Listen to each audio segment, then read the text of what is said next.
They say Arizona's small towns don't sleep, they just hold their breath waiting. Take Jerome, where porch lights burn all night for strangers who never see the sunrise. Or Bisbee, where a tunnel beneath a bar seems to hum, like a throat holding back a secret word. Out in Wickenburg, the dry washes sing a melody without any water, and if you dare to hum along, they say it learns your voice. Down in Ajo, the giant open pit mine breathes slow and deep, like a colossal animal buried just beneath the surface. Along old Route 66, lonely motel signs flicker, luring the wrong kind of cars out of the desert darkness. And near the petrified forest, something is said to count your footsteps, just waiting for the right moment to ask your name. These aren't just spooky campfire stories. They're echoes from police calls, whispers from forgotten diary pages, and frantic messages left on answering machines at 3:17 in the morning. If you've ever thought the desert was empty, you're about to find out how wrong you are. Tonight, the empty places answer back. Don't forget to like and subscribe for more untold stories from the shadows. Have you ever seen a light keep shining after the whole block went black? I have. In the old mining town of Bisbee, Arizona, there's a kind of glow that doesn't obey wires. It follows your eyes. I moved to Old Bisbee late last summer to save a little cash and find some quiet. I ended up renting a narrow room over a smoky bar on Brewery Gulch. My window looked out onto a concrete staircase that climbed the steep hill like a spine. At night, you could hear people on those steps, the sound of their shoes on the concrete, soft voices, and then nothing. The landlord, a short man with hands like worn leather, handed me my key and said one thing that sounded like a joke. "Don't be the one to turn out the last light." I laughed and asked him what he meant by that.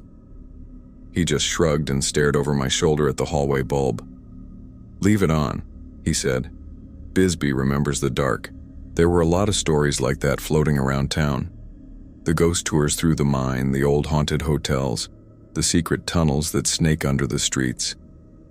You can feel it when you walk at night.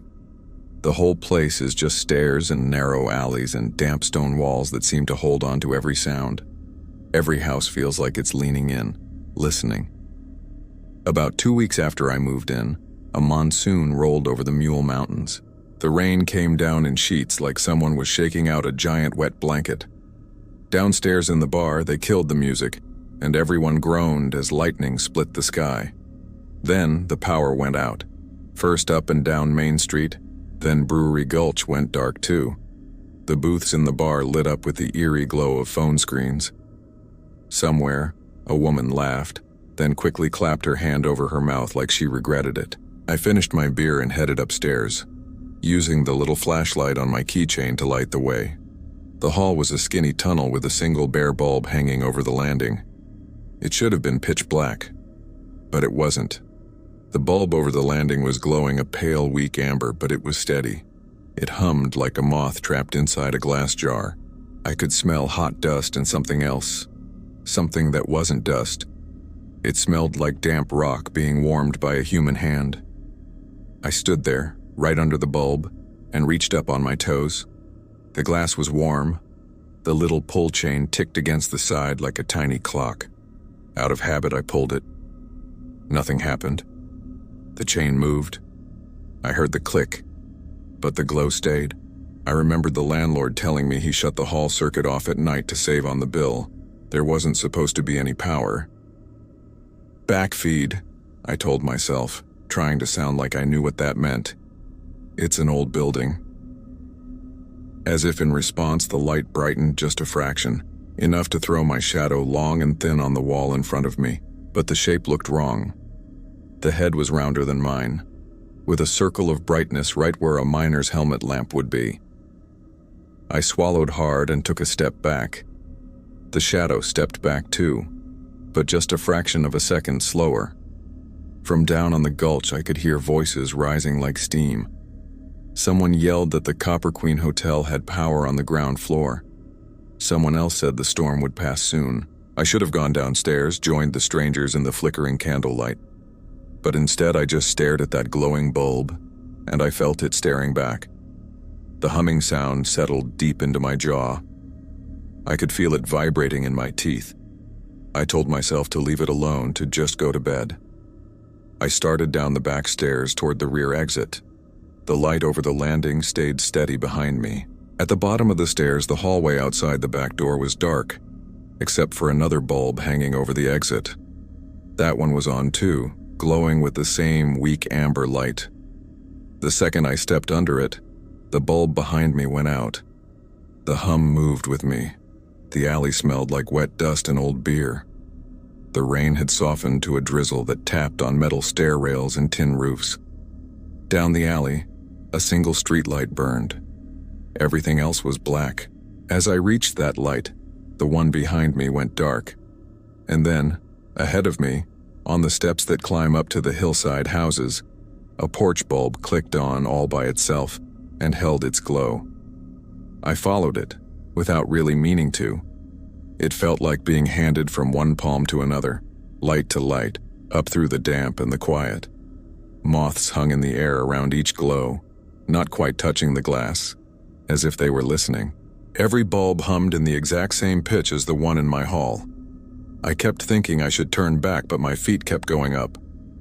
At the very top of the steps, the path narrowed and ran alongside a stone wall. There was a wooden door set into it, weathered and swollen with moisture, with a rusted hasp but no lock. Someone had carved a long, shallow groove in the stone right beside the door, like a hand had been dragged there, over and over again. Above the door, a cage lamp hung from a bent nail. It burned steady, the same amber as all the others. I knew there wasn't a power line up here. There was barely even a path. I stood under the cage lamp and heard the sound of water from behind the door, slow and even like breathing. I heard a footstep too, but not on wood, on grit. I pressed my ear to the seam of the door, and the cold of the stone went right through my cheek. From the other side, a voice spoke. It was a whisper that seemed to move around the edges of the door instead of through it. "Keep it lit," it said. I jumped back so fast my shoulder slammed against the wall. The cage lamp flickered once, then steadied. I told myself it was just a drunk on the other side. I told myself the old mine tunnels ran everywhere and I'd just found a maintenance door. I reached for the hasp. My fingers felt strangely dry and slick at the same time. When I pulled, the hasp came off right in my hand as if it had just been waiting to leave. The door swung open onto a tight, low passage that went straight into the hill. The air that came out was cool and metallic. It smelled like pennies and old sweat and rain that never sees the daylight. I took one step and then another. The light behind me went out, but the cage lamp above the door held its glow, and with it, that hum in my teeth. I never saw the source of the light ahead. The glow came from around a corner, like a lantern had been set on a barrel. I turned off my little keychain light to save the battery. The dark didn't change. The glow held steady. My shadow on the wall still had that round brightness on its forehead, a feature my own body did not have. Then something moved in the glow around the bend. It was a shape the size of a man with his shoulders bent and his hands full of light that didn't drip or spill. And then it said my name, soft and glad, like someone who had been waiting for a very long time, with a match held in his mouth. I stopped breathing for a second. The shape turned the corner. He was a man and not a man, built out of shadow and glow. His face was wrong in a quiet way. You know old photos where the eyes look too flat? It was like that. A round, bright spot hovered where his forehead would be, like a miner's lamp without the gear. In his cupped hands was a small pool of light the color of honey. It didn't spill, it just sat there, alive. "You came," he said. "Good. Who are you?" I asked. My voice shook in that tight passage. "What is this?" His head tipped like he was listening to water. "The last one," he said. "I kept it. Now I need to stop." Stop what? Holding it. He lifted his hand so I could see the light closer. It pressed against the edges of his palms like a creature in a jar. My teeth buzzed. The hum was inside my bones. Keep what lit? I asked. He smiled without teeth. It was the saddest thing I had ever seen. Town, he said. People forget. Rock does not. Behind him the tunnel breathed. The hair on my neck stirred. I could hear tiny knocks, not big sounds. The soft click of grit under a heel. The slow drip of old water. Far back, deeper than my imagination liked, something shifted like a rope being pulled across wood. I shouldn't be here, I said. I should go. He stepped closer.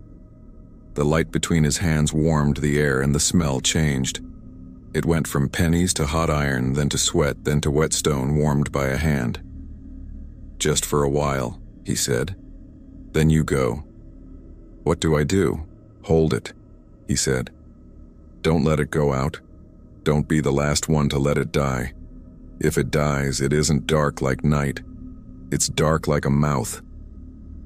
I should have turned and run. I did not.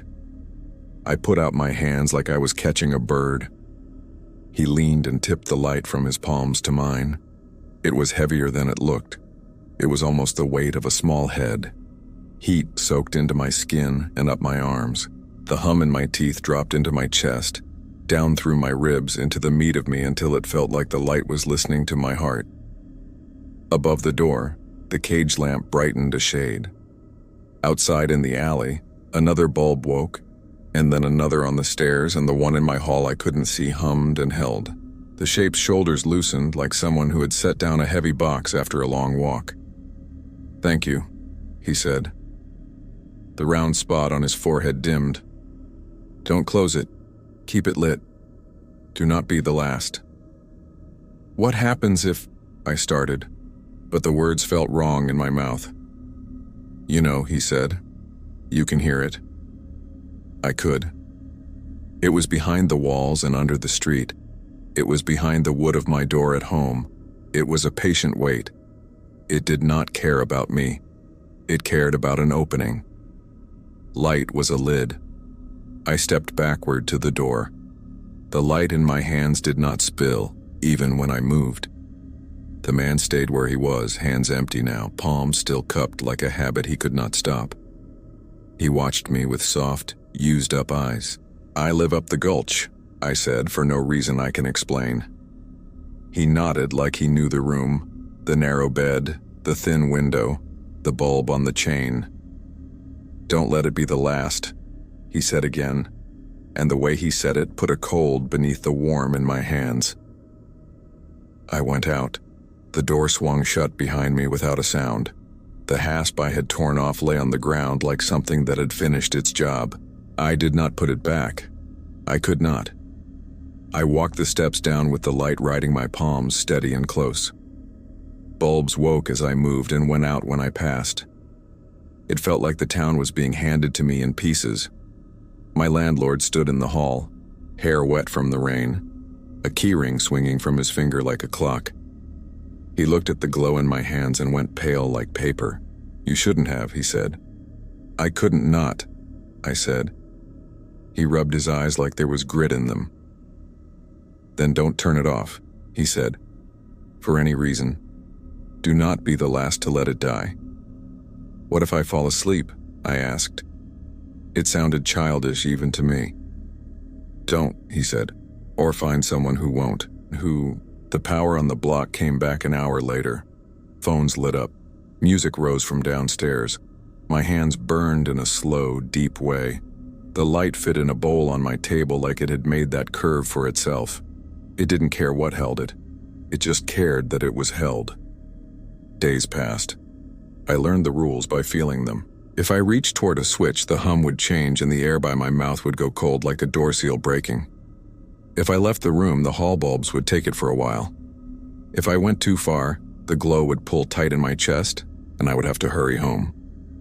When I slept by mistake, my head tipped back in the chair, I woke to a hard dark, and the sound of grit under a slow step where no one should be. My name came from the wall, soft and glad, like it had waited for me to fail. I turned the lamp on with a slap, and the sound stopped. I moved away in the fall. I told myself it was just cheaper over the divide. I took no furniture, I left the bowl, it didn't matter. The first night in my new place, when I switched off the bedside lamp, a warm amber lit the ceiling in a round coin the size of a miner's lamp. No bulb made it. It just sat there, bright as breath, and the hum laid itself in my teeth like a bit. Sometimes it flickers like it is testing me, like it is tired of my hands. Storms don't scare me now. Outages don't either.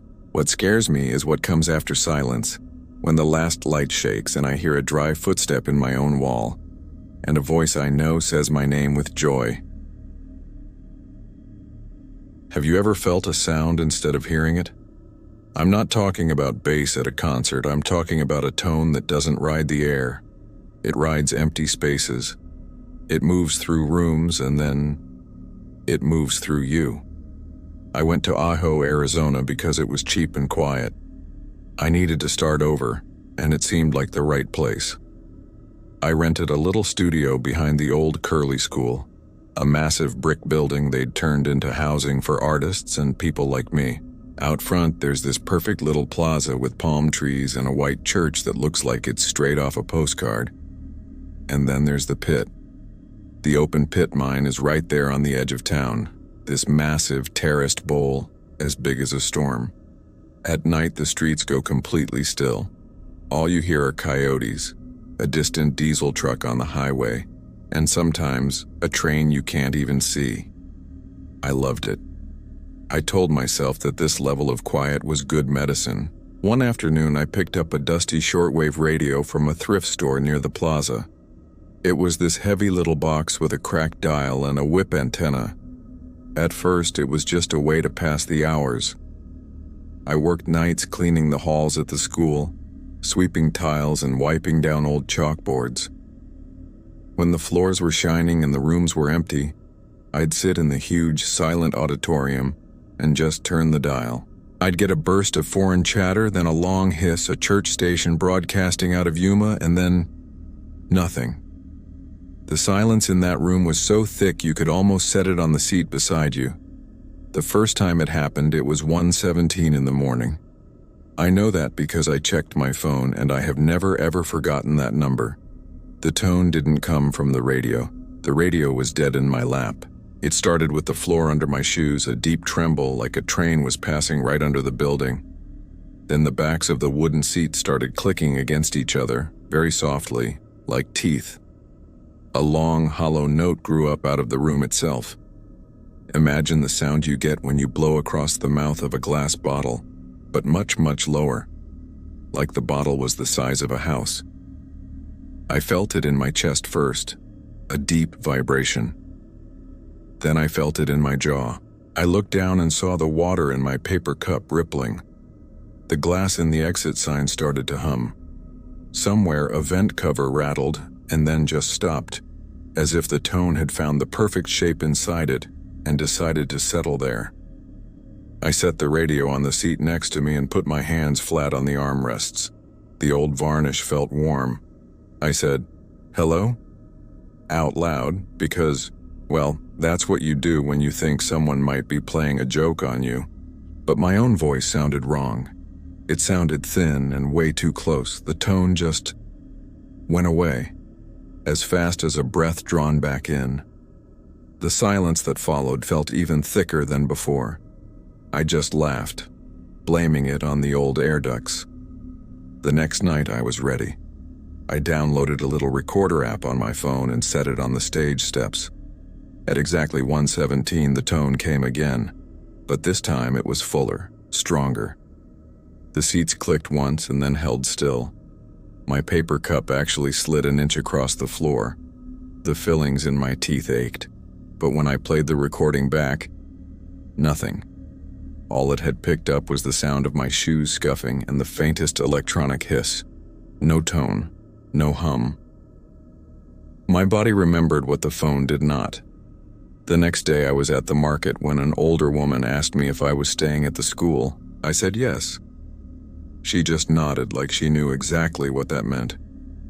She said, "Don't sit in the big room after midnight. The old places in Ajo, they like to keep a sound." She called it El Hueco, the hollow, and she was not smiling when she said it. After that, it followed me home. It didn't come every night. It was like a train that doesn't keep a schedule. I'd be brushing my teeth and the sink would suddenly sing for half a second in that same bottle tone. I'd be sitting by the swamp cooler and the metal shell would take the note and just hold it, like a held breath. When the tone was in the room, even the plaster on the walls seemed to be listening. I started noticing strange things. I'd see dust lifting off the windowsill in straight lines when there was no wind. Tiny grains would rise up and then settle back down, like they were trying to stand up but just couldn't. By the third week, I realized it wasn't just one note. It was a dozen narrow notes all braided together. If I moved 2 steps to the left, the sound would change. If I crouched down and put my head near the floor, it felt like it was leaning on my teeth. I knew that somewhere under the floor of that auditorium there had to be a crawl space. And somewhere under that, just old stone. The tone seemed to love corners, vents, stairwells, the curve under a sink. If a thing had a hollow, the tone lived there while it passed through. The whole time, the open pit sat out there at the edge of town, patient as a mouth. One day I drove to the overlook, just like a tourist. The terraces looked like someone had cut the earth with a giant comb. Far, far down at the bottom was this dark water, as flat and still as glass. A sign warned you not to trust the edge. Loose rock, high wall. I just kept my hands in my pockets and told myself the view was enough. That night I lay in bed just counting the quiet. At 1:16, the fan clicked. At 1:17, the tone rose from under the building and straight up through my mattress. My chest buzzed like a guitar string. The swamp cooler took the note, then the sink. Then the whole room joined in. A polite hum that carried so much pressure without any real volume. An image of that dark water in the pit came into my head, and I just knew. I knew where the tone wanted me to stand. So I put my shoes on and walked out into the heat that never really leaves an Arizona night. The plaza tiles felt like old coins under my feet. The white church looked like it was holding its breath.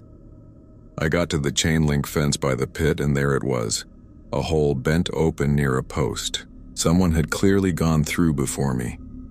The tone laid itself in my jaw like a horse's bit and just tugged. I stepped through. At the rim, the gravel shifted under my boots in these dry whispers. The air over the pit felt colder, thicker, full of a slow, heavy pulse. The terraces were just black lines against a black that was deeper than night. Far below, that water was a perfect, darker circle. I swallowed, and the sound of my swallow echoed before.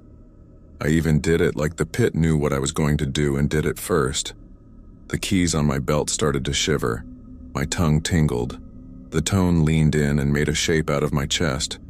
It spoke, using my own jaw to form the words. Say yes. And I felt my heel slide on the loose rock. Right by the edge, I threw my weight back. Gravel slid under my boot and hissed down the slope. The tone, this deep resonating hum, pushed my jaw forward like a forced yawn. My mouth, against my will, tried to form the word yes. I clamped my molars shut until my temples ached and took a shaky step back from the edge. The pit didn't need my voice. It just borrowed my hollows. The space behind my nose rang. My ears throbbed like they were corked bottles. Even the metal fence post beside me seemed to sing one long, resonant breath. The little bolt holes in the rail whistled, their thin notes braiding with that big one humming inside my chest. I took another step back, and my heel caught on a rock. I dropped to one knee and the vibration shot straight from the ground into my bones. Stop, I said, but the word came out wrong, too round, shaped for a mouth the size of a well. Then I saw it, a small light moving at the far curve of the rim. Just a phone screen held low, a pale square in someone's hand. I couldn't see a face, only shoulders, and the way they leaned toward the emptiness. The tone swelled, a crescendo of pressure. The phone went dark and dropped. Gravel whispered as it slid down the side. I never heard an impact. The water far below stayed perfectly flat, like black glass. "Say yes," the pit told my jaw again, almost kind, as if it were showing me exactly where to put my tongue. I shoved the heel of my palm hard under my chin until my teeth clicked together. Desperate, I jammed my shirt into my mouth and bit down on the fabric. It tasted like soap and dust. It didn't stop the tone, but it made it slide off me just a little. I scrambled to my feet, keeping my eyes away from the dark circle below and back toward the hole in the fence. As I went, the whip antenna on my radio sticking out of my pack thrummed against the fabric like a plucked string. At the fence, I turned and crawled through. The wire snagged my sleeve. The tone found the hollow space of my shirt arm and buzzed there, angry and small. I tore my arm free and just ran. I ran until my body remembered its own weight, until the solid plaza tiles met my shoes like a steady dock after a terrible, storm-tossed crossing. Back in my room, I went into a frenzy. I stuffed towels in the air vent. I filled the sink with water, opened the closet so the hanging clothes would eat up some of the empty space. I turned on the radio, trying to drown anything out, but it only brought a soft sea of static and then the faintest shiver that had nothing to do with the airwaves. In my head, I could hear the clicks of the auditorium seats, patient and waiting. The next night at exactly 1:17, the swamp cooler in my room picked up the note and held it. The mirror on the wall trembled in its frame. The water in the sink vibrated, but without a single ripple on the surface. I hunched down in the bathroom, hoping the small space and sharp angles would protect me. I packed my open mouth with a wet washcloth and pressed the heel of my hand into the hollow of my throat. It helped for a moment. Then it didn't. The tone found the curve of my ribs and just sat there, a heavy humming weight. The next morning, I went to the market and found the woman who had first told me about El Hueco. She didn't look at my eyes as I spoke. She watched my mouth. A tiny, almost invisible frown formed on her lips. "It asked you," she said, her voice low. "You felt it push your jaw." I could only nod. She turned and pulled a small paper packet from the shelf behind her, handing it to me like a prescription. "Fill your rooms," she said. "Books, water, clothes. Sleep with your head against a wall, and don't stand by holes. Not drains, not doorways. It is not a sound. It is a shape that wants to use yours." "What does it want?" I asked, my voice barely a whisper. She touched the counter as if feeling for a faint tremor. "Agreement," she said. "It can do more with a yes." I moved fast. I stacked everything I owned against the corners of my room. I propped cushions in doorways. I filled the bathtub to the brim and put the radio in a drawer. But I kept the window open, because the room felt like it needed somewhere else to breathe. I lasted 3 nights. On the 4th, a heat lightning storm lit up the hills without a sound. The air felt thick, like a held breath. At 1:15, the pipes in the wall cracked. At 1:16, the floor seemed to swell under my feet like a waking animal. And at 1:17, the tone rose, gentle as a hand, and settled at the base of my skull.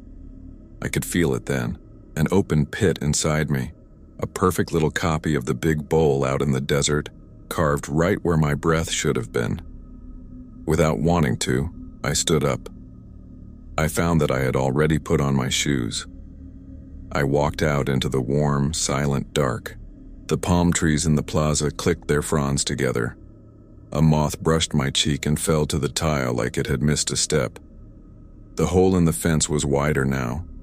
The loose gravel by the rim shone with a strange light, a way gravel should not shine. But I didn't go through. My legs shook, arguing with the rest of me. I turned and walked to the auditorium. The big, empty room took me in like a mouth, and the note welcomed me home. The seats all clicked once in unison, and then waited. On the stage, right in front of the curtains, the air thickened, shimmering like heat off a summer road.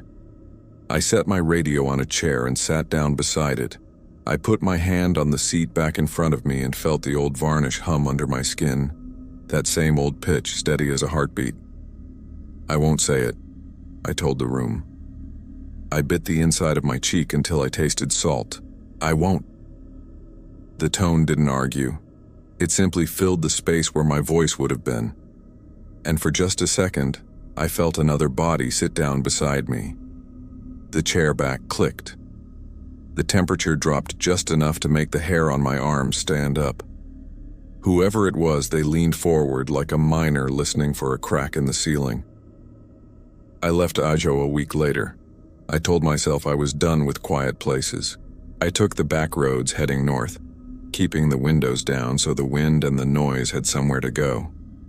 In my new place, miles and miles away, I stack my books in every corner. I hang heavy blankets over the doors. I sleep with my head pressed against a wall, just like the woman said. It helps, until it doesn't. At 1:17 in the morning, even here, so far from Ajo, a soft pressure lays itself along my jaw and into the rim of my ears. The metal shell of the refrigerator sings a note I can't record. The closet door opens by itself just an inch, like it's remembering how to breathe. And sometimes when the night is sleepless and thin, I hear footsteps stop just outside my door. I feel the doorknob grow cold.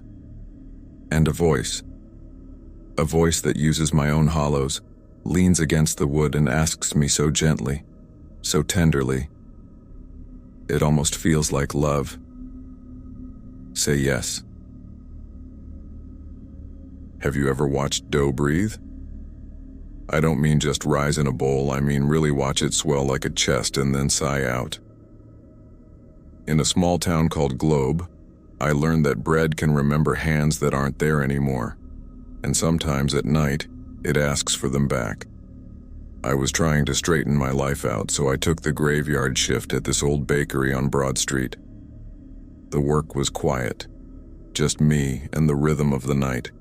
Mix, proof, shape, bake. The ovens were these ancient deck ovens with heavy iron doors that made your shoulders ache. The building itself felt old, like it had lived other lives before becoming a bakery, maybe a feed store or a cobbler's shop. It had this strange, thin basement, sealed off with a hatch that was never, ever opened. If you stood in the back room after midnight, you could feel a coldness seeping up through the floor grout, like a secret trying to escape. My first week, the owner, Nando, gave me a set of rules that sounded like a joke. He said, "Keep a light on over the mixer, don't sweep flour into the floor drain, and always leave one loaf on the cooling rack until sunrise." Then he got serious. "If you hear anyone knock before 4 in the morning, you don't open. I'll know if you do." I laughed it off. "Nando, we're on Broad Street. Everyone knows we don't open until 6.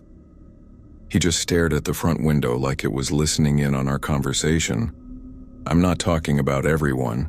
He then showed me the mother, the sourdough starter we fed twice a day.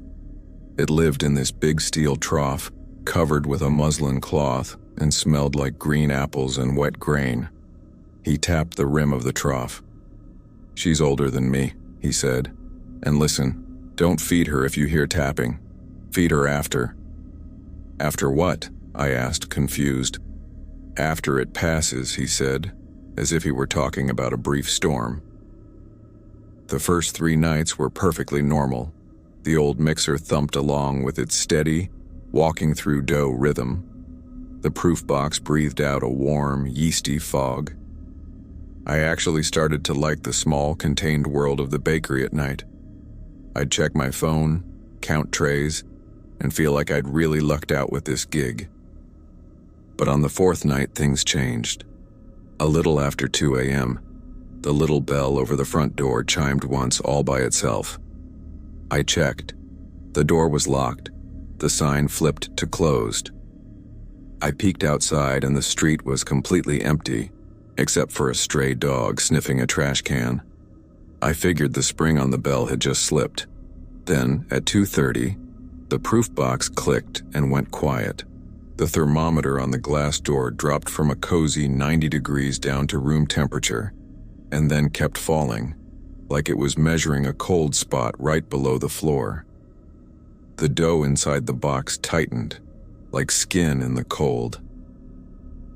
I placed my hand on the glass and felt this faint vibration as light as a cat purring. And then I heard it, from inside the proof box. A soft, polite sound, as if someone didn't want to make a fuss. Tap, tap, tap. Forgetting Nando's rule for a second, I opened the door just a crack. The warm, yeasty cloud inside slipped past me and drifted down, like it was drawn to the floor. The tapping stopped. And then, something touched my wrist through the gap. It was cool and doughy, and it left a faint print on my skin that smelled like flour and something else. A salt-sour smell that made my teeth ache. I slammed the door shut so fast the latch made a sound that felt almost human. Trying to shake it off, I went to feed the mother. But when I lifted the cloth, the surface of the starter had gone glassy and smooth.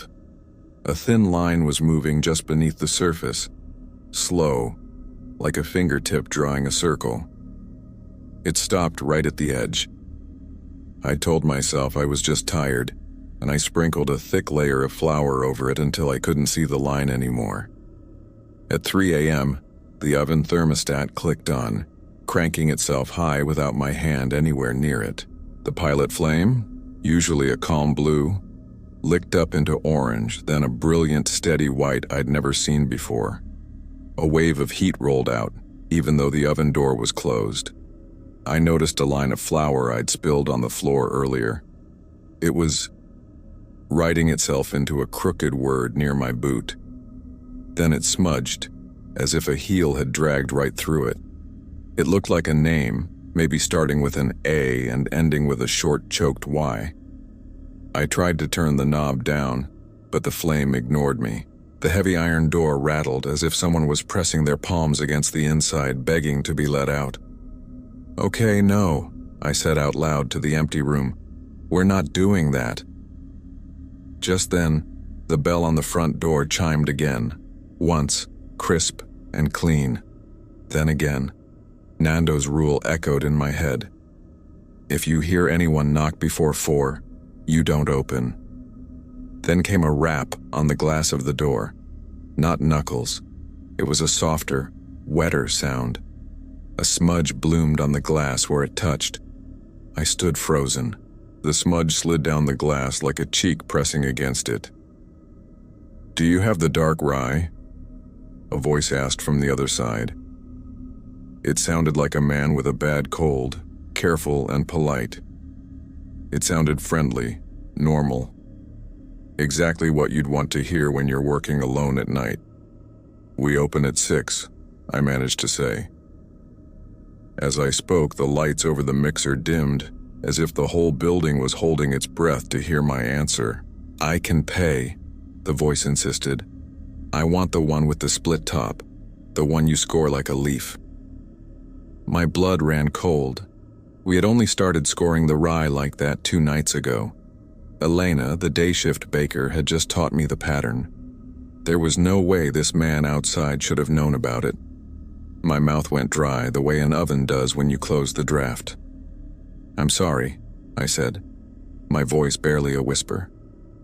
The bell didn't chime again, but the oven door rattled once more, a soft, dry sound, almost like a quiet laugh. And from the proof box, the tapping started again, slow and patient. Tap, tap, tap. I grabbed a tray of dough and carried it to the back, just to get away from the front door. The flour dust hanging in the air looked like ash caught in a sunbeam, even though it was the middle of the night. My own breath cut a clean path through it. When I set the tray down on the workbench, a perfect circle appeared in the flour on the metal, as if a round pan had been pressed into it. Then, another circle appeared, a little smaller, overlapping the first one. When I instinctively tried to brush them away, my hand came away feeling damp, and the smell in the air changed. It wasn't yeast anymore. It was the smell of cold, winter ground, and old stone. The smell of a place where people don't go after dark. Suddenly, someone banged from below. 3 heavy, deliberate knocks, spaced out like a signal. The sealed hatch in the floor shook like a chest rising and falling under a blanket. The light over the mixer flickered violently, then steadied. The wild white flame in the oven sighed and retreated to a sane blue, as if a wild thing had changed its mind. I found myself standing over the hatch. I put my palm on the wood. It was so cold it hurt. And then from below I heard the crinkle of a paper bag, and a voice came up through the cracks in the floorboards. It was the same careful, polite voice from the door, but now it was right under my feet. "Can you score me?" it asked. "I'm ready." I stepped back from the hatch so fast the bench bumped my hip. The clock over the register said 3:28.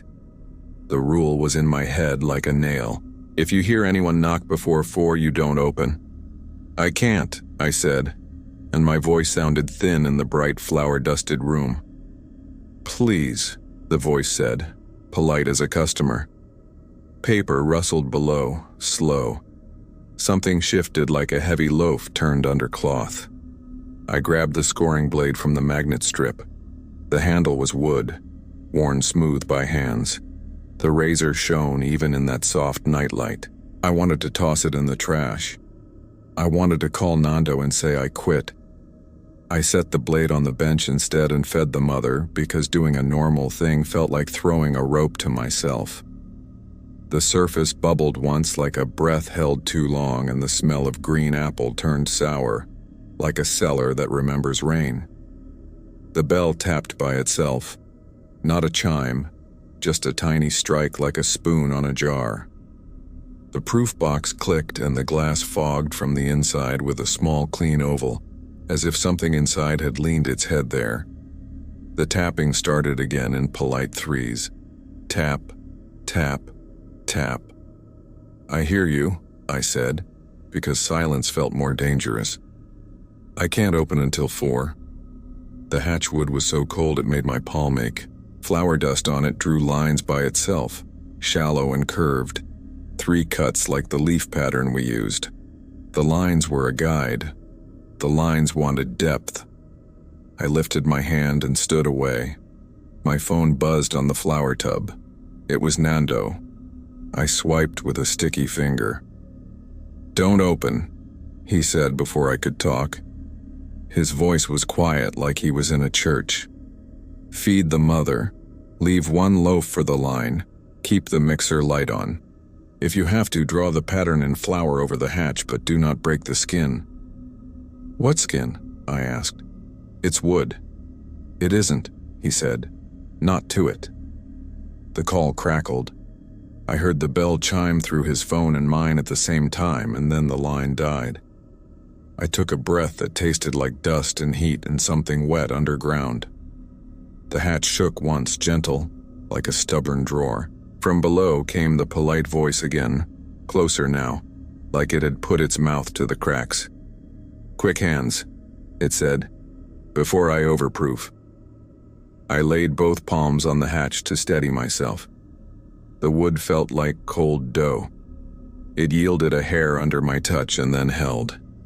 Without thinking, I traced the leaf pattern in the dust with the dull side of the blade. 1 long curve, 2 shorter, a stem. The air pressure in the room changed the way it does before you open an oven. The oven flame whispered and went steady blue. The dough on the bench smoothed and rose. The tapping in the proof box stopped. "Deeper," the voice said, very soft. "I can't," I said. "It's not 4. The bell chimed in the front like it had laughed. The mixer light flickered and then brightened, steady as sunrise. The clock hands crept and I watched them, willing them to run. 342, 351, 359. The hatch under my hands grew colder and then warm, a slow pulse coming up through the boards. At 4:01, the knocks stopped. The room exhaled. The rule had changed. I gripped the hatch handle. It was a ring, old iron, slick with cold sweat that was not mine. The nails that held the boards were dark and round and looked soft like they had been in a mouth. I lifted the hatch a finger's width. A thin draft breathed across my face, damp and flower-sweet and wrong. I lifted another inch. The cellar was shallow and narrow, more a trench than a room. Brick walls, dirt floor. In the middle sat a wicker basket lined with scorched cloth, the kind we use to proof rounds. Under the cloth was a shape the size of a big bull. It rose and fell like breath. The polite voice came from under the cloth without moving the cloth at all. "Score me," it said. "I don't want to tear." My hands shook so hard the blade rattled against the hatch rim. I don't know why I did it. Habit, mercy, fear. I reached in up to my wrist and drew the blade through the cloth and the skin beneath with the light touch you use so the dough springs right. The sound was not dough. It was paper and flesh and steam. Warm wet ran across my knuckles and smelled like rye and iron. The shape sighed in relief the way a loaf does when it blooms. Heat rolled up. Somewhere above us, the oven settled with a contented knock. "Thank you," the voice said. "Leaf is pretty." I swallowed hard and pulled the hatch shut.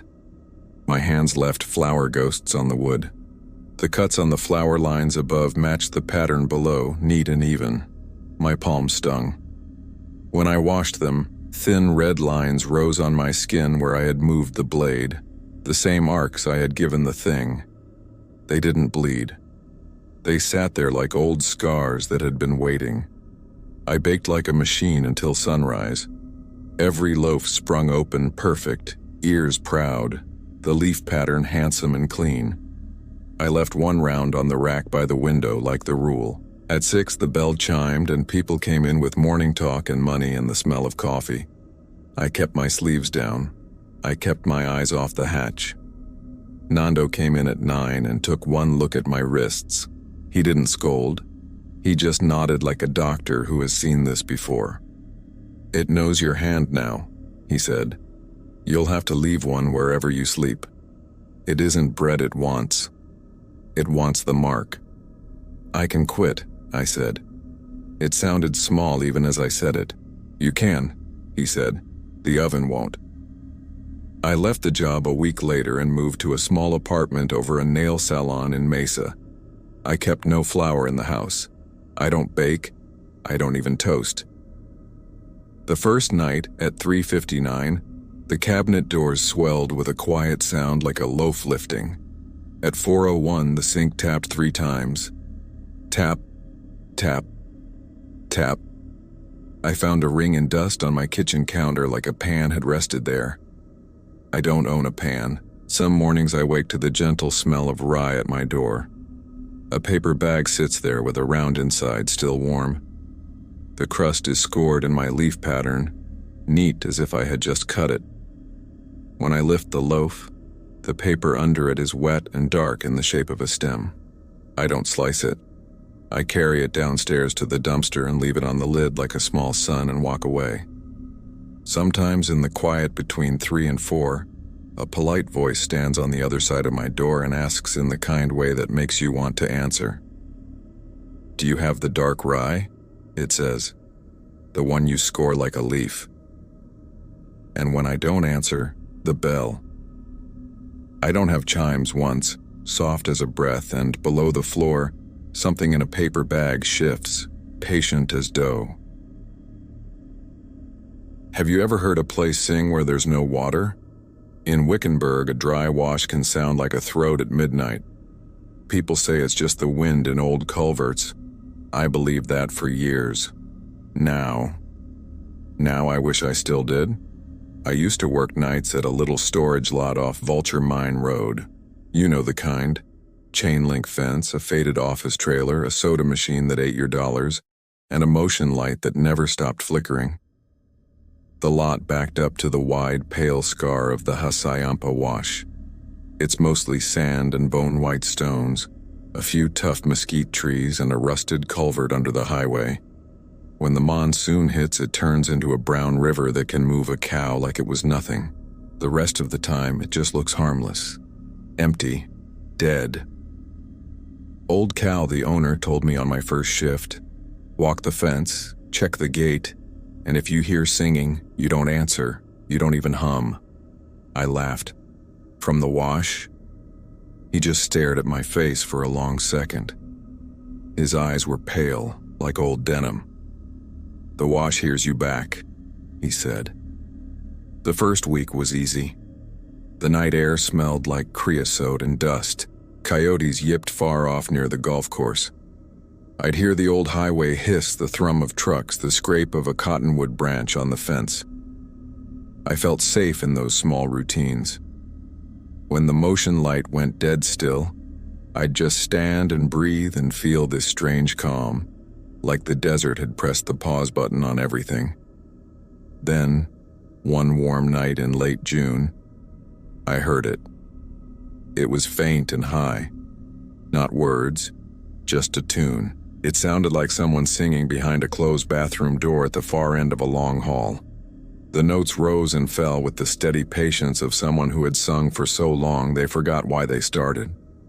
It was coming from the direction of the wash. I froze halfway down the fence line. The sand in the wash looked like a pale river in the dark. The tune paused, and then it started again. It was the same melody, but a little wrong the second time, like it sensed me there and tried to get closer. The hair on my arms lifted. I turned toward the office, my key ring tapping against my thigh. The singing grew. Brighter. That's the only word for it. Not louder. Brighter. I could feel it in my teeth. Wind in the culvert, I whispered, even though there was no wind. I went inside and shut the door. In the morning, I told Cal. He poured coffee, black and bitter, and set the mug down without meeting my eyes. That wash is a liar, he said. If you drink from it, you'll never tell the truth again. If you listen long enough, your own voice won't sound like yours. Is this some kind of joke you do to new hires? I asked. He rubbed his thumbnail on a chipped spot on the counter. You can quit, he said, but don't go down there at night. I didn't quit. Rent was rent. The next night I brought a little recorder app on my phone and stuck it in my breast pocket.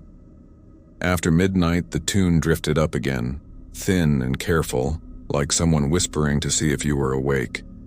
I walked along the fence with the phone on, keeping my eyes on the dark shape of the culvert under the road. The melody slid between keys like a mouth not quite sure how to shape the note. When I played it back, the recording had my footsteps, the chain link's soft clink, the low bark of a distant dog. But the singing, it wasn't there. What the phone did pick up, something I didn't hear at the time, was my own voice. It was low, almost sleepy, and I was humming, very softly, like I'd been answering without even knowing it. I didn't sleep well that day. My jaw ached. My tongue felt scraped on the sides, like I'd been holding it in the wrong place all night. When I checked my mouth in the mirror, there was a fine line of sand at the back of my throat, tiny grains stuck to spit. I tasted metal. On the third night, Elena, who runs the taco stand by the feed store, stopped by. She wanted to borrow some jumper cables and brought me a burrito. I told her about the singing, trying to make it sound like nothing. Her face changed. The light made the little gold cross at her throat blink. You don't answer it, she said, her voice low and serious. If you do, it learns your voice. It's not a person, I said, trying to sound more confident than I felt. She touched my hand, and it was the first human thing I felt in days. It wants a mouth, she said. Promise me. I promised. And I meant it. Later, the sky went purple-black and the heat left like a sigh. I walked the fence with my flashlight off. The stars were sharp. The wash looked flat and harmless, just a big pale bowl. The tune came right on the hour like a clock. It shifted shapes. Sometimes it sounded like my mother humming when she cleaned. Sometimes it was like the radio when you're caught between stations. Sometimes it sounded like the last bars of a hymn. Near the far corner of the lot, the fence sagged toward the wash. There was a gap people used, little shoe prints, cigarette butts, a bottle cap pressed into the dirt. I should have called Cal and told him to fix it. Instead, I stepped through. The sand gave under my boots with that dry squeak, then a soft collapse like old bread. The air was different down there, colder, but thick. I stood at the edge of the culvert and aimed my light inside. The beam caught the flared concrete mouth, tagged and scabbed with old graffiti. Dark streaks ran down the walls, thin and vertical like it was crying. At the lip, something glittered. I bent down and found a bracelet half buried in the sand.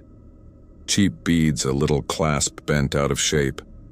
It felt warm, like it had just come off a body.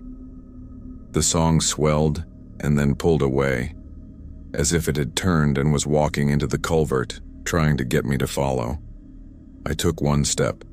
The crust of the sand broke and I sank to my shins. The sand held me with a slow, deliberate grip. It wasn't suction. It felt like fingers. I stared at my legs and saw nothing moving, just grains of sand sliding and adjusting as if they were breathing. My flashlight dimmed to a weak orange ring. The tune stopped being a tune. It became a voice that knew me. It said my name the way my mother used to say it when I pretended to be asleep through my school alarms. "Mason," it sang, "take a breath." I held my breath until my ribs ached. The sand around my shins tightened like straps, pulling me down, anchoring me. That culvert. It was a black mouth, waiting, asking for me. The tune wound its way through the concrete, vibrating in my teeth, settling in that soft place under my tongue. My body did what bodies do. It craved air. "Do not answer," I whispered to myself, but the words came out thin and high, almost a note in the song. I tried to lean back, and the sand let one leg go an inch just to grip the other ankle so hard my toes went numb. I dropped the bracelet Elena gave me. I didn't mean to. It just slipped, sliding down the little slope and vanishing into the pale grains like a fish slipping beneath the water. "Take a breath," it sang again, soft and coaxing, like a mother to a scared child. I had no choice. I opened my mouth, and the air that rushed in was cold and bright. It tasted like wet pennies and old rain. But something else slid in with it, a fine, gritty dust that dragged over my gums and up behind my nose. I gagged, tried to cough, but the cough came out as a clean, perfect tone that matched the tune. It was my voice, but it wasn't my breath. It had taken what was mine and twisted it into a line of sound that reached into the culvert and came back. Changed. I tried to shout for help.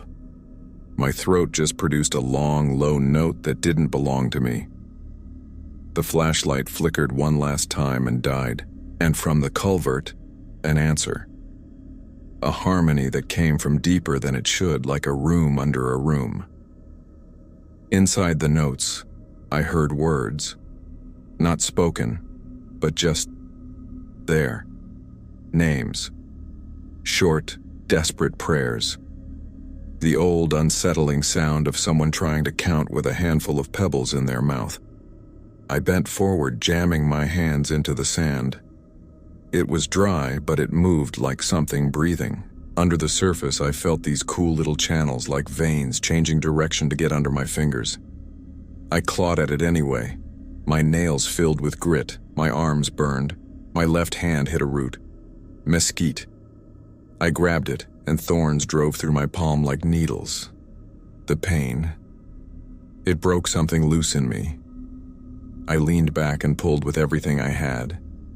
The sand didn't give up easily. It let go slow. the way a hand uncurls when it wants you to think you're winning. I slid back an inch, then another. The tune followed, a soft invisible thread tied to my tongue. I thought of Elena's eyes when she warned me, "Don't answer." I thought of Cal saying the wash is a liar. I thought of my mother humming while she cleaned the kitchen and how some doors in a house you just don't look at as a kid because they feel like eyes watching you. I wrenched my right leg free and fell back onto the hard, crusted edge of the wash. The crust cracked and I rolled, scrambling onto my hands and knees like a panicked animal.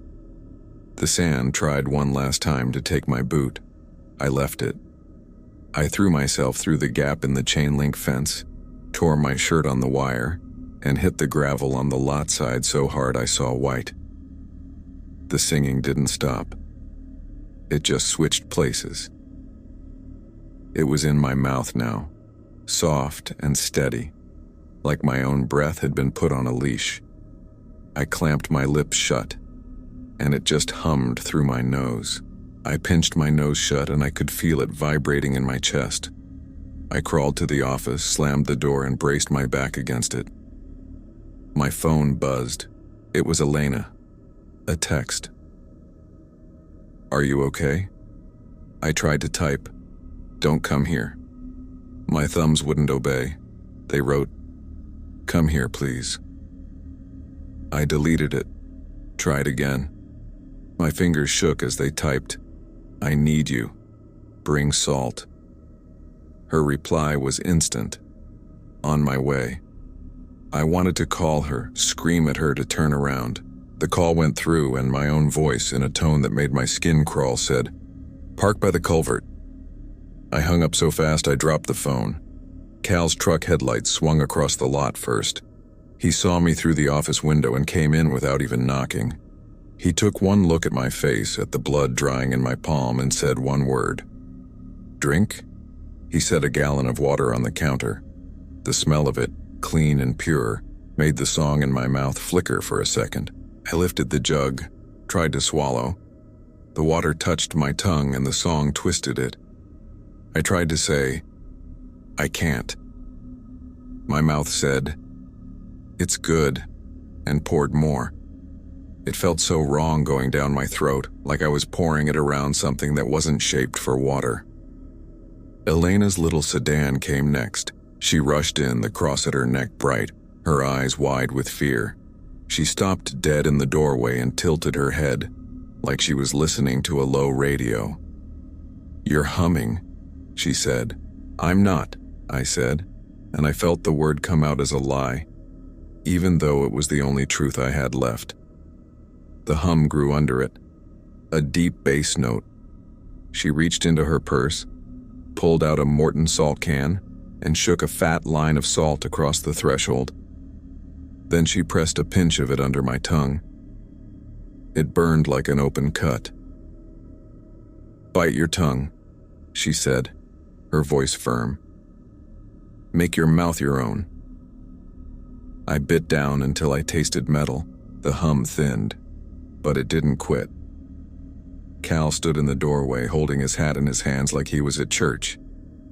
"You breathed it," he said, his voice soft with a terrible finality. "That's as bad as drinking it." The three of us just sat there in the office, with the soda machine clicking and the clock hammering every second into the wall. Outside, the wash sang my name in a voice that sounded exactly like me saying it. Elena put her hand on my shoulder. "Don't go near it again," she said. I quit the next day. Cal didn't argue. He just said, "Gate stays locked at night now," and touched the brim of his hat like the day was a funeral. Weeks passed. I stopped walking near the wash. I stayed away from culverts, arroyos, any seam the desert keeps for itself. But the humming, it didn't stop. At first, it was only at night. Then it was in the freezer aisle at Safeway, in the air vents at the barber shop, in the space between my teeth when I yawned. People would ask me questions and lies would come out of my mouth like a reflex. I told my sister I was fine. I told Elena I slept great. I told myself if I just kept my mouth shut, it would starve. One afternoon, I found the bracelet on my kitchen counter, clean and dry, the beads warm to the touch. I hadn't brought it home. I knew I hadn't. I said that out loud, and I heard my own voice answer from the sink drain, humming that same tune. Sometimes I drive past the storage lot now. I keep my windows up and my music loud. It doesn't matter. The song comes through the glass, and in the tune I hear a second voice now, light and careful, trying to stay above water that isn't there. It knows my name, and it knows Elena's. When my phone buzzes at night with a number I don't recognize, I don't answer. If you're ever in Wickenburg and you hear singing from the dry wash, don't hum back.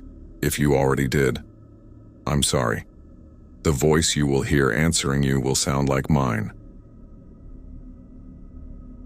Have you ever smelled a fire that isn't there? In Jerome, I learned that some smoke doesn't come from wood. It comes from memory. It sticks under your nails and settles in your throat, even when the sky is clean and the wind is quiet. A while back, I was house-sitting for my cousin Mariah in Jerome up on Cleopatra Hill. If you've ever been to Jerome, you know the place. It's steep, twisting, and everything creaks and leans. The streetlights look like they're tired of looking down at the valley below. Her rental was an old minor S-duplex with soft floors and a bathroom the size of a closet. The back wall had this small sash window, 4 panes, painted shut a dozen times by people who didn't want to know what could come through. Mariah called it the ash window. I just figured it was her way of blaming the constant dust for the filth on the sill.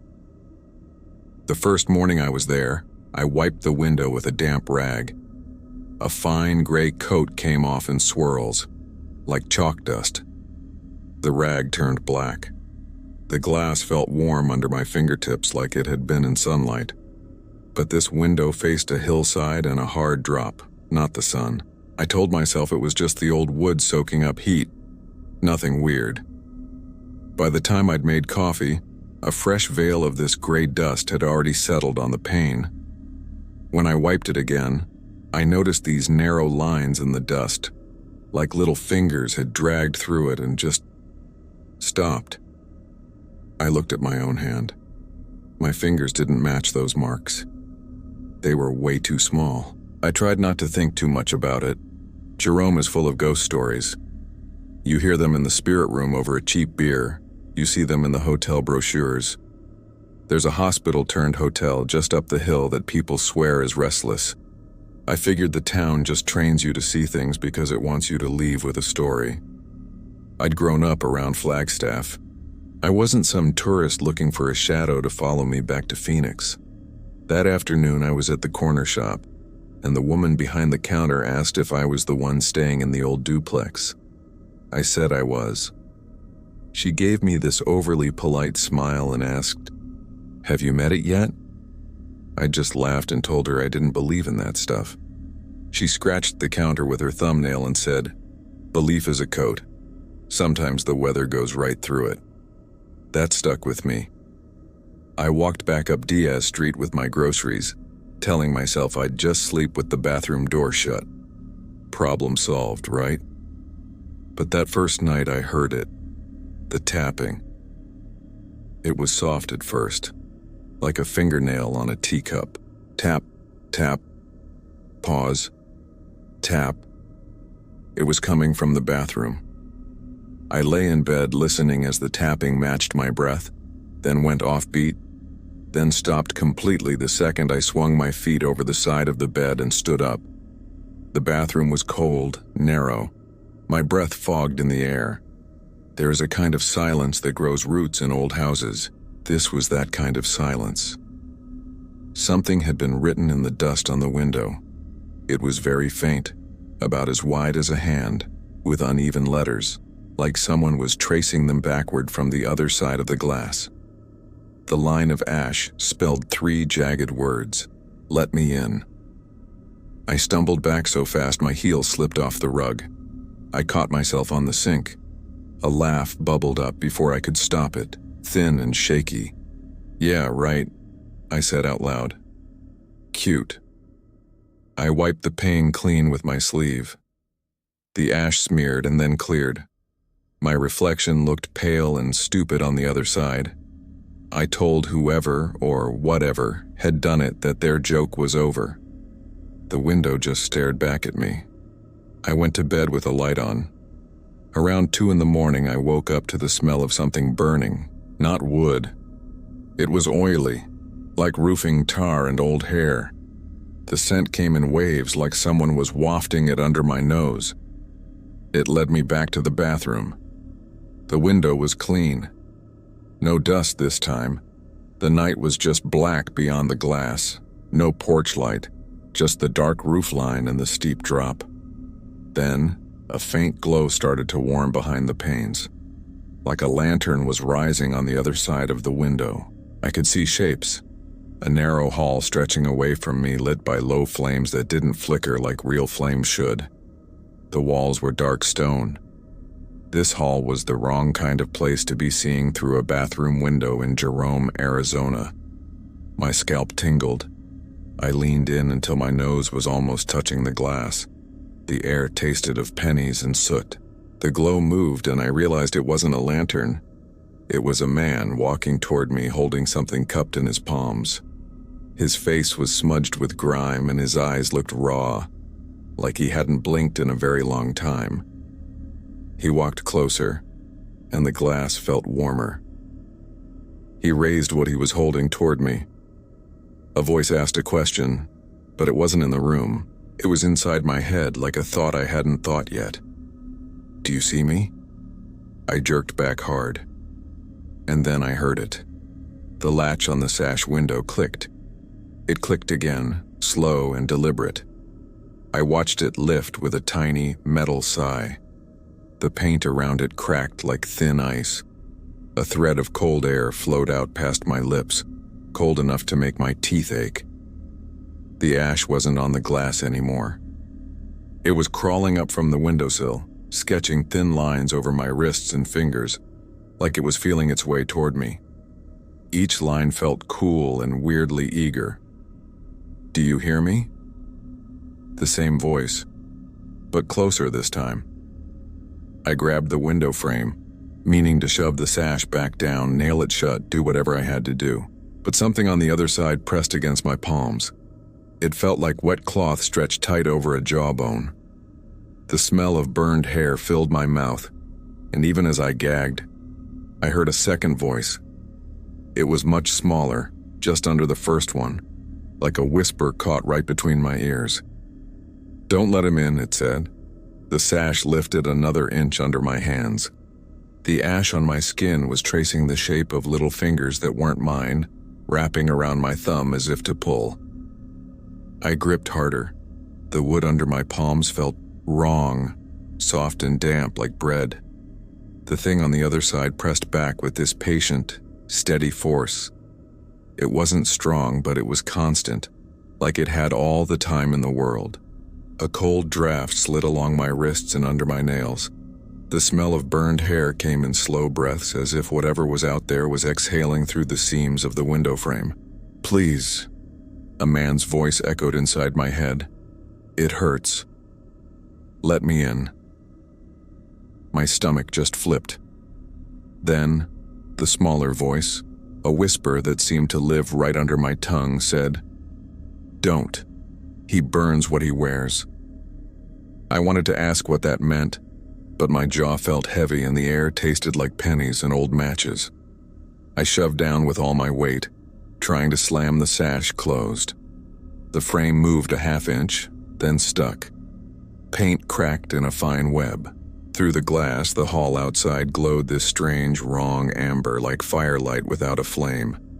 I saw a wall of black stone and a door made of planks, swollen by heat. And on that door, a handprint, blackened into the wood. It was too small to be the man's. It was the size of a child's. A narrow gray curl suddenly slid through the gap and laid itself across my wrist. It wasn't smoke. It was ash holding its shape, like dust wet with breath. lines traced up my arm and around my elbow, searching. It wasn't trying to choke me. It was trying to anchor me to whatever was on the other side. "Hold it," I whispered to myself, the way you talk to your own body in a panic. "Hold it, hold it." The latch clicked all the way up and fell, then clicked again, like it couldn't decide.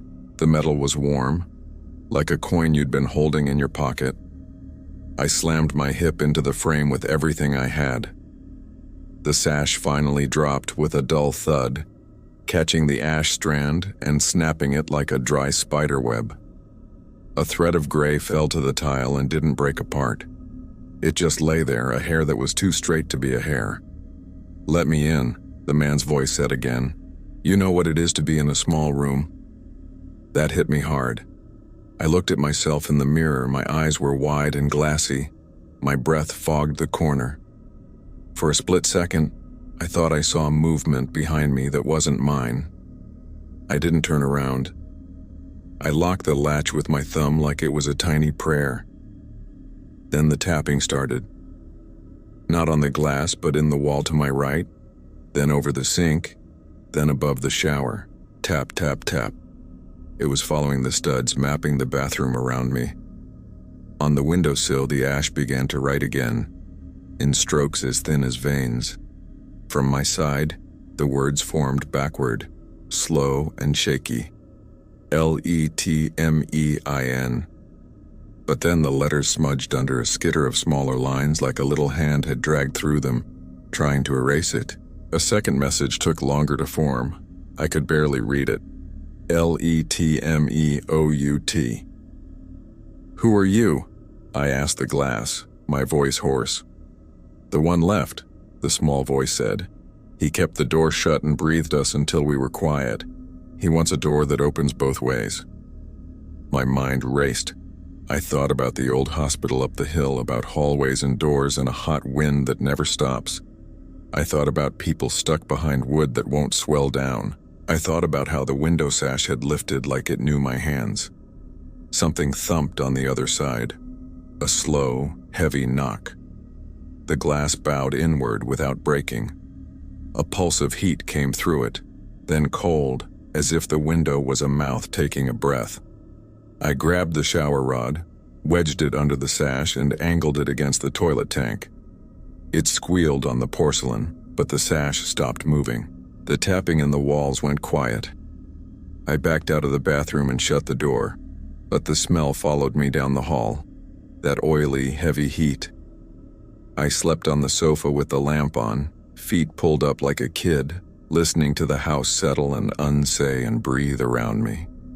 Sometime after 4 in the morning, I woke from a dream of a long corridor of doors, all opening at once. The lamp was off. I hadn't turned it off. I grabbed my phone and its light filled the room in a sick little square. There was a message from Mariah, my friend who owned the place. It was 4 words. "Don't open the window." My thumbs were shaking as I typed back. Too late. I set the phone down. It lit up again. Another message. Did it smell like burnt hair? I didn't answer. I didn't want to write yes and make it any more real than it already was. At first light, I packed my bag. I didn't go back into the bathroom. I left the shower rod wedged and the door shut. The front door stuck a little, like there was bad weather on both sides, then came open with a dry sigh. Outside, the hill was bright and empty. A raven on the power line turned its head slowly, as if it had been watching my door all night. I dropped the key through the mail slot as Mariah had asked and got into my car. I made it 2 turns down the street before I had to pull over because my eyes were burning. I coughed into my hand. My palm came away gray. It wasn't smoke. It was ash, fine and soft. It smelled like hair. I rolled the window down and the clean air rushed in. I just started laughing because that's what you do when you want to cry but can't. Then the windshield fogged in an oval right in front of my face. Words smeared into it from the inside, the letters slow and clumsy, like someone writing with their left hand for the first time. Letmein. I floored it. I drove down that mountain with the window open and my hand out in the cold, as if I could just shake whatever this was off my skin and watch it fall away. Months later, I'm in my apartment in Phoenix. The bathroom mirror fogs when the shower runs, just like any mirror. But sometimes it stays clear in one spot. Sometimes a little handprint, a child's handprint, blooms in the steam right at my eye level, and then it slides down the glass, leaving a clean trail through the fog, as if whatever left it doesn't have to breathe anymore to write.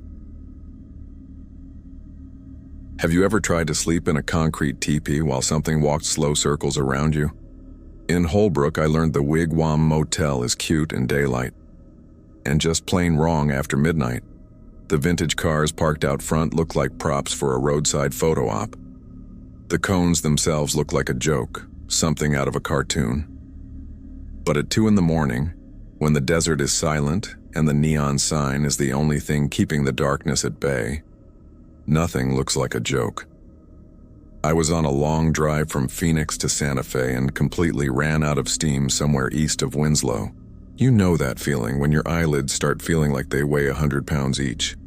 I pulled off for gas, saw the iconic neon sign of the Wigwam Motel and thought, hey, this'll be a story to tell. And, oh, it was. Just not the one I expected to be telling. The office smelled like warm dust and old paper, that distinct scent of a place that's seen a lot of years. A single fan pushed the heavy air around, though it didn't seem to move much. The clerk was an old man with a weathered face wearing a turquoise bolo tie that seemed as much a part of him as his wrinkles. On the counter was a stack of postcards showing smiling families posing happily in front of the teepees. He checked me in without any small talk, just a tired efficiency. He slid a heavy brass key across the worn wooden counter. It was attached to a thick leather fob. 12, he said, his voice raspy. If it whistles, turn the bathroom fan on. Don't hang anything on the vent ring. And if you hear tires on the gravel after midnight, stay inside.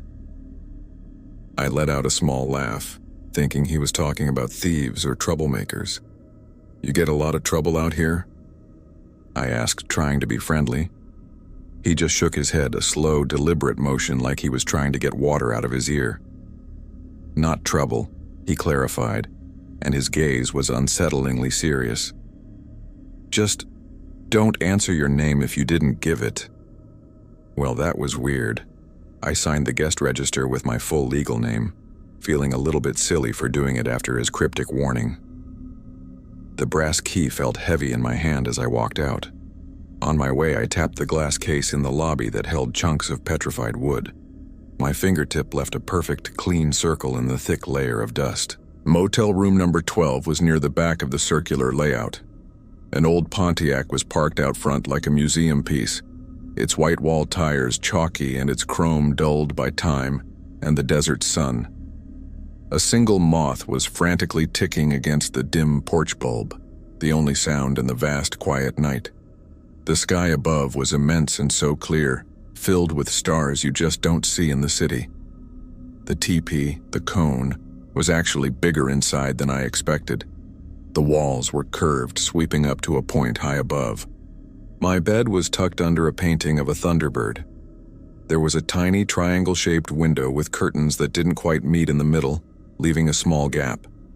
The room had a strange smell, a mix of old wax and something sweet that wasn't quite sweet, like cardboard that had gotten wet and then dried out. Way up at the peak of the cone, there was a round vent with a metal ring around its edge, like the rim of a lid. Right underneath it sat a small wooden stool. The paint on top was worn away in a circle, like countless people had rested their feet there over the years. I tossed my bag on it without thinking. Then I remembered what the clerk had said. Do not hang anything on the vent ring. It felt like a weirdly specific instruction. I moved my bag to a chair instead. I took a quick shower to wash off the miles of road grime and left the bathroom fan running, just like he'd said. The fan had a tired but steady hum, a comforting white noise. A distant train whistle blew, and the sound seemed to travel differently inside the cone, like it was rolling along the curved walls, touching every inch of the surface around me. The glow from the neon sign leaked around the edges of the curtains, painting the room in soft, shifting colors. I lay down in bed, telling myself this was charming, a quirky Route 66 adventure. Around 12:30, I woke up suddenly. The first thing I noticed was the silence, the complete and total lack of sound. The bathroom fan had stopped.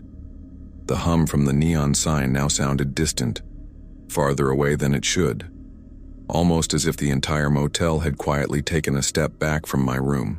Then I heard it, a soft, dry sound from the vent right above me.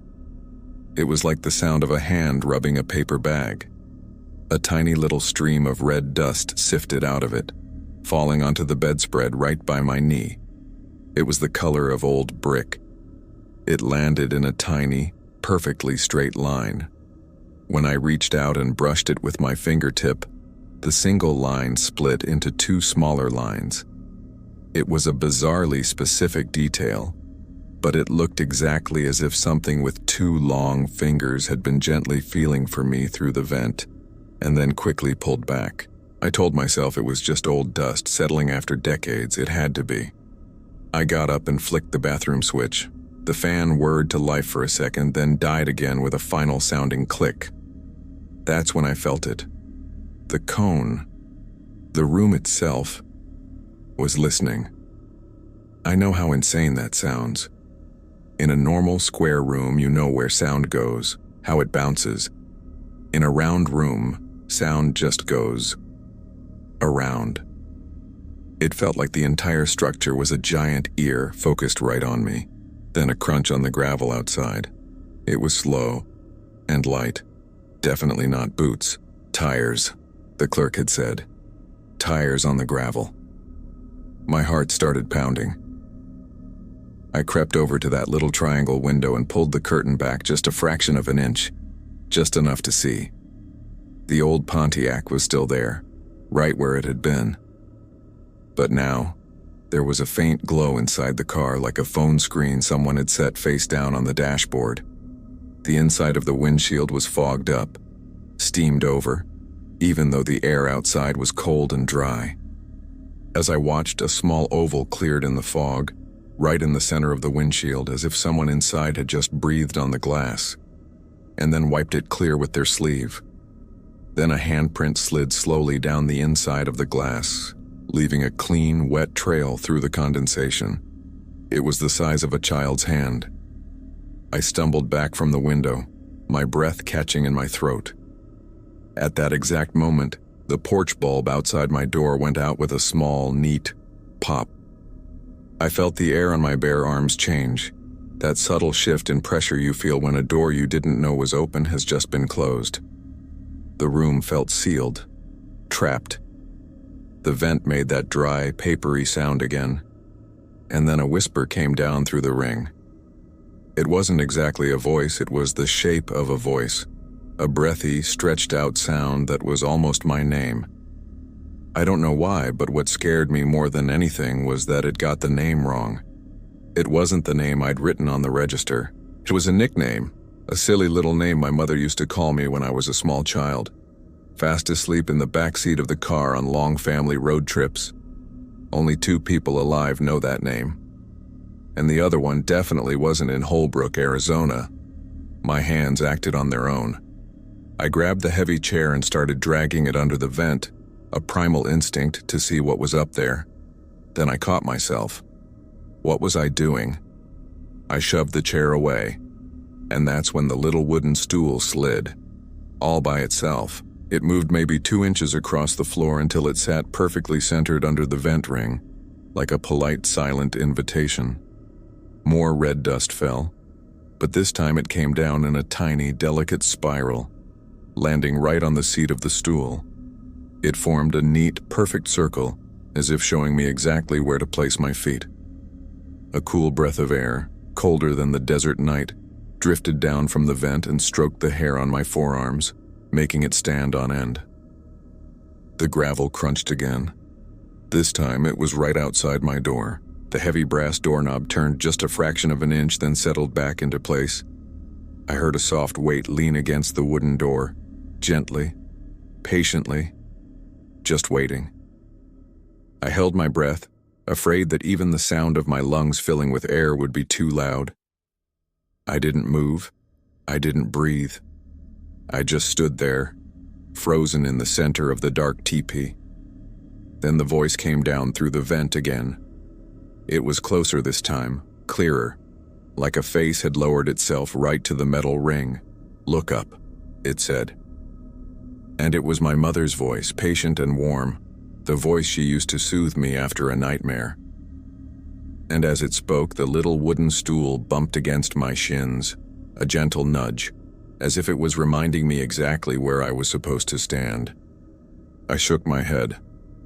"No," I whispered.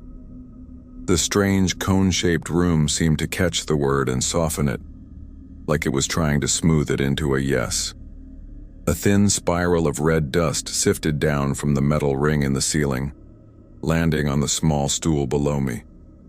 It formed a neat circle right where my heels would go if I stood on it. The air from the vent above was cool on my face, carrying a strange smell, like old paper, or a box left too long in a hot attic. Outside, the gravel crunched once as if something had rolled past and then stopped. I remembered the motel clerk's warning, his words feeling like a hand on my shoulder. "If it whistles, turn the bathroom fan on." I scrambled away from the stool and flicked the switch. The fan coughed, sputtered, then whirred to life. The sound shot up through the ductwork like a rope thrown into the dark. The cold breath from the ceiling ring thinned. The voice that had been calling to me changed. It was less like my mother now, more like a stranger trying on her voice for size. "Look up," it said again, but the pitch was off, like a stretched-out recording. Suddenly, the porch light outside snapped back on. The little triangle window glowed weakly, and for a half-second I thought the night had decided to be normal again. Then a faint whistle threaded its way down from the vent.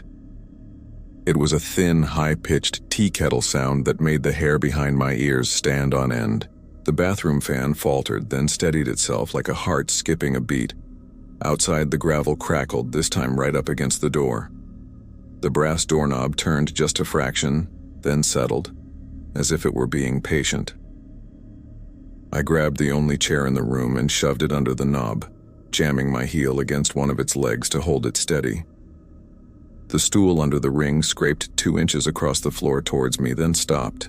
It was like it was waiting for me to notice how polite it could be.